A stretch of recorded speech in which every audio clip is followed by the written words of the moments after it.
I'm Kevin Jacobson of Gold Derby here with Jodi Mancuso, the hairstylist behind Saturday Night Live. Jodi, you just earned another Emmy nomination for your work. You've been nominated and you've won Emmys pretty much every year since 2008 for this show. So, how does this particular nomination compare to past years for you? This one is, this year, as you know, obviously with COVID and everything was really a challenge. Obviously, it was just trying to keep everybody safe. So that was a challenge in itself, even trying to be creative, because you only have so much time to put a wig on someone in a live change. So with social distancing. So sometimes we literally only got 30 seconds to put a wig on. So this year was even more challenging for a live show because we all had to step in and then step out. Each cast member has a team of hair, makeup, and wardrobe. And then sometimes there's also prosthetics being applied. So normally we're just attacking the person all at once. And in this case, we wanted to keep everybody safe, obviously, and my crew. So everybody had to step in one at a time. And that's really difficult. So it felt good this season. I have a lot of pride in this Emmy nomination. Yeah, you certainly put in even more work, I imagine. So, I was looking and I don't believe we at Gold Derby have interviewed you before. So I was hoping you might be able to just break down the extent of your work on SNL, because even outside of a normal or outside of like a year like that, it seems like a massive undertaking. So what does a week look like for you behind the scenes? Well, we do our read through on Wednesday. And there's probably about 40 sketches read and about 12 get picked. And 3 of those are usually pre-tapes that are being done on Friday. So that gives us just Thursday to style for the Friday pre-tapes. So you can imagine you have to hope that you have this wig in stock or whatever it is, or be able to purchase it. We do have a wig shop that we build wigs, but wigs normally take between 60 and 80 hours to build, where my crew do it like in 40 hours. It's actually quite impressive. So it is very difficult for a Thursday to get wigs ready for these pre-tapes that could be 60 wigs on pre-tapes. It's 3 different crews that actually go out. And then we are left with just Friday styling for Saturday. And we average between 80 and 100 and something wigs a show. Because the show you're seeing is actually, we had a dress show at 8:00. So sketches have gotten cut. And then you see a more, compact show. So we might lose like 3 sketches, sometimes 2. For the live. So it's full force. There's no camera test. There's no prepping. I'm doing my design meeting at 10:00 Wednesday night. And I imagine. Our cold opens, we usually don't know until Friday night or sometimes Saturday morning, because it's all based on the news. Right. So that's all fun. I'm just thinking, like, I imagine it must be kind of heartbreaking a few times to not have a few things that you really worked really hard on not make it to the live show. Do you have like some examples of that? It happens every week, and I've been there for 20 years. So I'm not attached anymore. You just kind of like, all right, well, this, that's part of the job. So I don't take it personal anymore. I do sometimes get frustrated because I'm like, God, that wig took like, hours. To tell you which ones, no, I don't remember. Which is great now, is they're actually at least now posting stuff online. Mm-hmm. So that's great, because you do get to see a lot of the stuff that's cut now, where back in the day you didn't. It was just gone in the abyss somewhere. Good point. Yeah. Well, another thing about this year was that it was an election year, and you did 6 episodes in a row back in the fall. So how did the beginning of the season really compare to some of the later episodes from the spring? It was a lot. It was a lot emotionally for everybody, obviously, just with dealing with COVID and then being off, for that whole, dealing with our break, and then coming back and everybody was a little nervous. Obviously, you're trying to be as safe as you can be. Thank God, NBC was so great to us and tested us every day. So at least we had that comfort level. And then you're dealing with the emotion of all that stuff that was going on with the elections. And, you're just dealing with it week by week and hoping that, there's a good outcome. You just, hoping for the best and everybody just, is okay at the end. So it was difficult. And on top of it is we've never done more than 4 shows in a row. And we hardly ever do that because it's so grueling. It's like 70, 80 hours a week already. And so by the 5th show, you're just hoping that everybody can hold it together, and you still have your creativeness and the writers can still come up with stuff. So, and then you're dealing with political stuff that just kept changing minute by minute, as you know. You had one thing and then you woke up and you were like, wait a minute, this completely changed. So it was really difficult, quite honestly, emotionally and physically, and then just trying to get these wigs done, and you didn't know what political person you were going to do. Sometimes on Saturday, we just had I don't think we found out that that 80 was going to do Cruz until that morning. And I don't think she even found out. So that was, kind of funny to be able to do that mullet wig, her as Ted Cruz. And, a lot of that was it made you laugh, but you were like, oh God, we have 3 hours, let's find this wig, So all of that kind of stuff was really heavy, but you just were happy to get the wig on their head and get them out. And you were like, I hope this goes well, but it was really difficult for, as so many reasons. Mm-hmm. I can imagine the relief at the end of those 6 weeks. Yes. Yeah. Well, the episode you submitted to the Emmys this year is the episode hosted by Maya Rudolph, who was also very present in those first 6 weeks. What made that episode stand out as the one that you felt was kind of most representative of your work? I think for us, as a crew, obviously we picked together.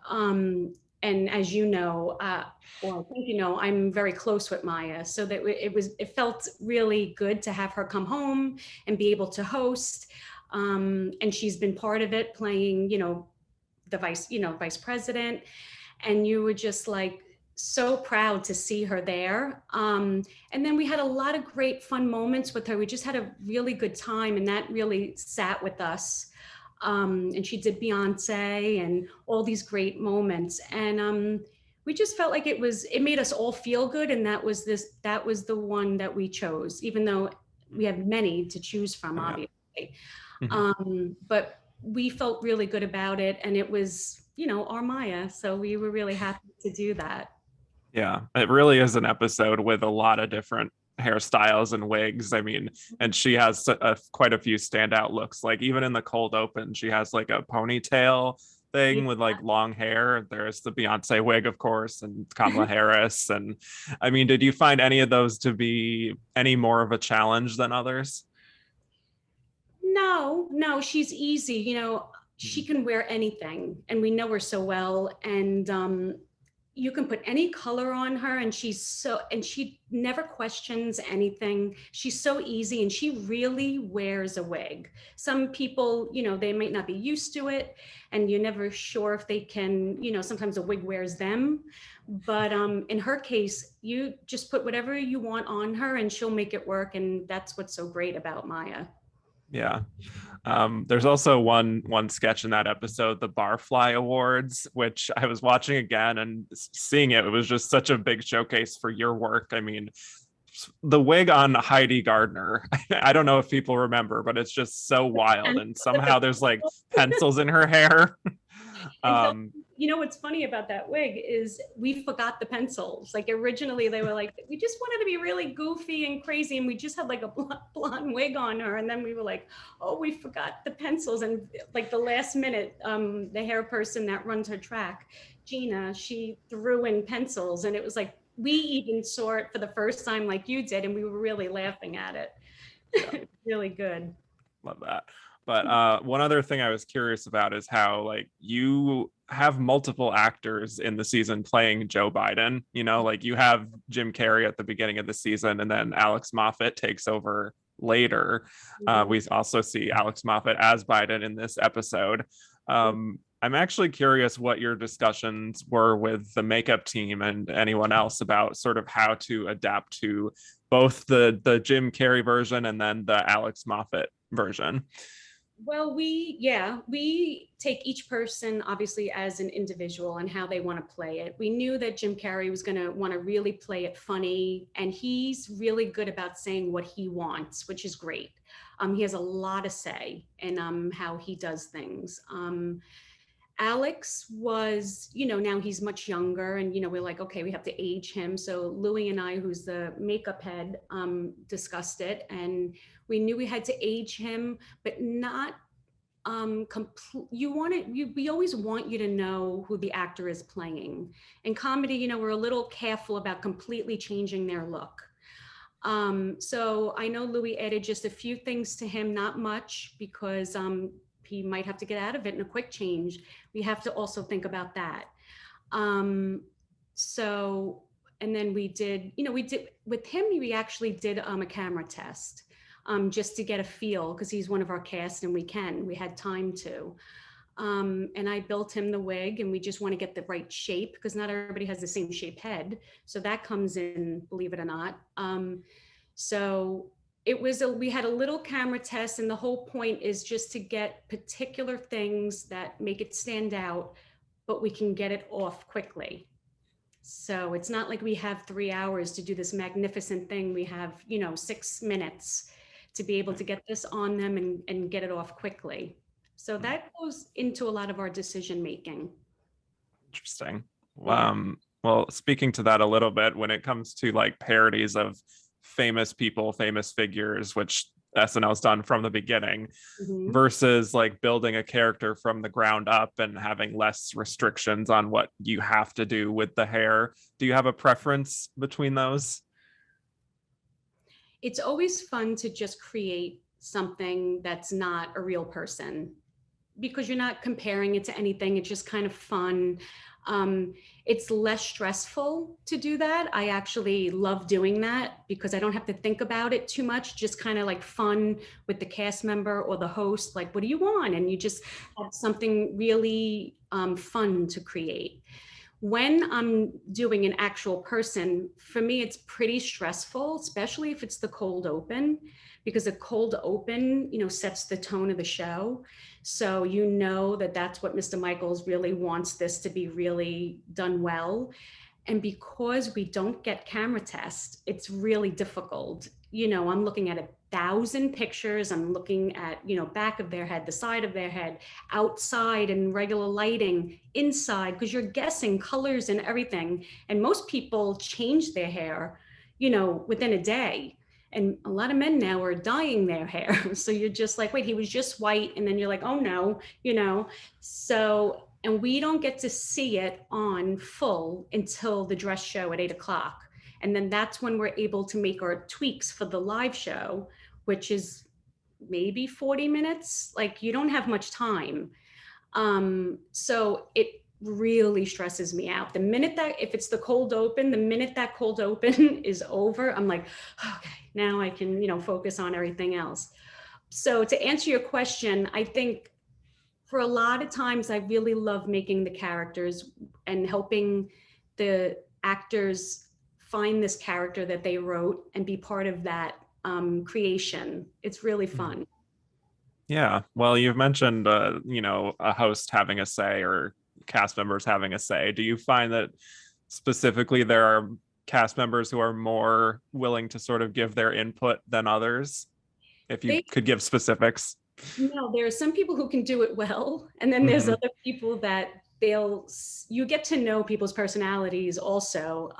They'll say something like Mikey Day will say something silly and like like a yellow thing, like a yellow bowl, and I'm like, okay, and I'll know what he means by it. Mikey Day is always game for wigs. He loves it. Most of them are, actually. And as time goes on, because we do design meetings, they get to understand.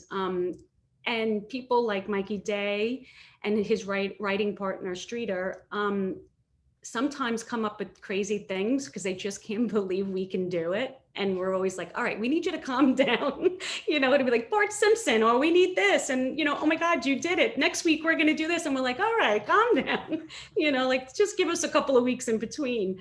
But some people really go crazy. They just say things sometimes to see if it can just happen. And it becomes really funny with a lot of them. Yeah. Well, just as we wrap up here, I'm always interested when I'm talking to SNL crew that have been with the show for a number of years. And I guess it's interesting because you've seen so many cast members cycle in and out on this show during your time. Do you have a specific cast or cast members or just a year that you have the fondest memories of when you look back on it and you just felt some kind of like a special connection? Well, that's a hard question because, I've been there 20 years. So it's a lot have come in and come out, and a lot of them are still my friends today. It would be really difficult to, pick one, individual. There's always like Fred Armisen, who I've been friends with for a very long time. And I did SNL and I did Portlandia with him. So that was, a great amount of years of us really working together. And he's great. Me and him have a really funny communication when it comes to like characters. So I love that about Fred. Kristen Wiig, they're all people that, I've spent a lot of time with. And you got to remember, when a lot of them come in, nobody knows who they are yet. So you've grown with these people and you're so proud to see them succeed. So there's many. If I had to pick a favorite cast member, and I bet you no one will disagree with this, it would be Kenan. Kenan he's just the perfect gentleman. I bet you if you ask anyone, that's the person they'll say. He is truly an angel. We love him. Yeah, and he's been consistent right with you for those past few decades. Yeah. So that makes sense. Yeah. All right. Well, for those of you watching, subscribe for more interviews and head to goldderby.com to make your Emmy predictions. Thank you so much, Jodi. Thank you. This was a blast. Thank you so much. Yeah.